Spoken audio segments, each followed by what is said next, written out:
Deməli, yoldaşlar, başladıq third conditionla.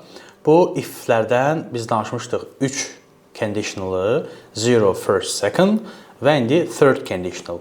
Yəni, sayca 4-cü, amma ad olaraq 3-cü conditionalı izah edəcəm sizə.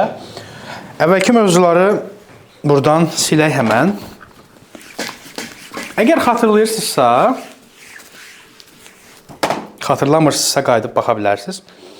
Xatırlayırsınızsa da biz if-lərdən danışanda demişdik ki, zero conditional var, hansı ki present simple və present simple idi və yaxud da burada bəzi modal feillər istifadə edirdik.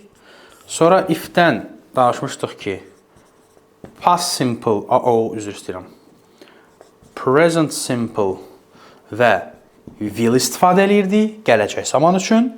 Sonra if-dən danışanda demişdik ki, past simple, would istifadə edirik. Əgər bunlar yadınızdan çıxıbsa və yaxud ümumiyyətlə bu mövzu yadınızda düşmürsə ki, bu hansıdır, qayıdıb əvvəlki dərsə baxa bilərsiniz if conditionallara. Və son olaraq bugün keçəcəyimiz sayca 4-cü olan first conditionaldır. Bu ümumiyyətlə istifadə etdiyimiz conditional idi. Bu gələcək üçün istifadə etdiyimiz conditional idi. Bu indiki zaman üçün istifadə etdiyimiz conditional idi. Bugün danışdığımız isə keçmiş zaman üçün istifadə etdiyimiz conditionaldır. Burada birinci gəlin sizə strukturu izah edeyim. Belədir. Deməli, had done, yəni past perfect, would present perfect, yəni would have done. Yəni bura feilin 3-cü formalarını qoyacağıq. Məsələn, deyirsiniz ki, if I had known that you are at hospital, I would have come to see you.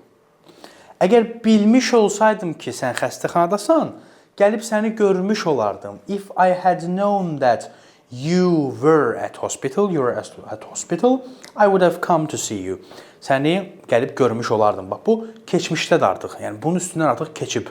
Bu düzələ bilməz. Geri qaytarıla bilməz. Yəni, keçmişdə olan şərtlər üçün past perfect, would present perfect. Had done, would have done istifadə edəcəyik. Sualda isə təbii ki, would qabağa keçəcək. Would-a not artırıb bunun sualını və inkarını düzəltmiş olacağıq. Third conditional bu qədər rahatdır, bu qədər bəsitdir. Bir neçə cümlələri praktik elədikcə orada daha yaxşı şəkildə başa düşmüş olacaqsınız. Ümid edirəm ki, conditionallarla bağlı heç bir probleminiz qalmayacaq. Əvvəlki conditionallar mövzusunda çox geniş izah eləmişəm. Qayıdıb ora baxıb, sonra yenidən gəlib buna baxa bilərsiniz ki, daha möhkəm şəkildə yadınıza düşsün.